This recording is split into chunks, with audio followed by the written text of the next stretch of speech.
আছে বিধানসভার যে কমিটি, এই বিধানসভার কমিটি যে ম্যানেজমেন্ট টিম বানানো আছে সাক্ষী গোপাল ঘোষ এবং তরিকদার, সেই জায়গায় ওনারা খুব তাড়াতাড়ি মঙ্গল বুধবারের মধ্যে আসবে, আবার একবার আসতে পারবে।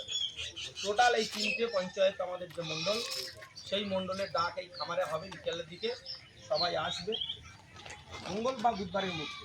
সাক্ষী গোপাল ঘোষ এবং তরিকদার, আমি এমএলএকে আসার জন্য অনুরোধ করব যদি ওনার সময় থাকে আসতে দেবেন। প্রথম যে কাজ সেটা হচ্ছে 100 দিনের কাজ স্টার্ট হবে খুব তাড়াতাড়ি। তোমরা 2 জন ছেলে সুপারভাইজারের জন্য লিস্ট করো। প্রধানমন্ত্রী আবাস যোজনা 3 লক্ষ টাকা থেকে 3.5 লাখ টাকা দেওয়া হবে।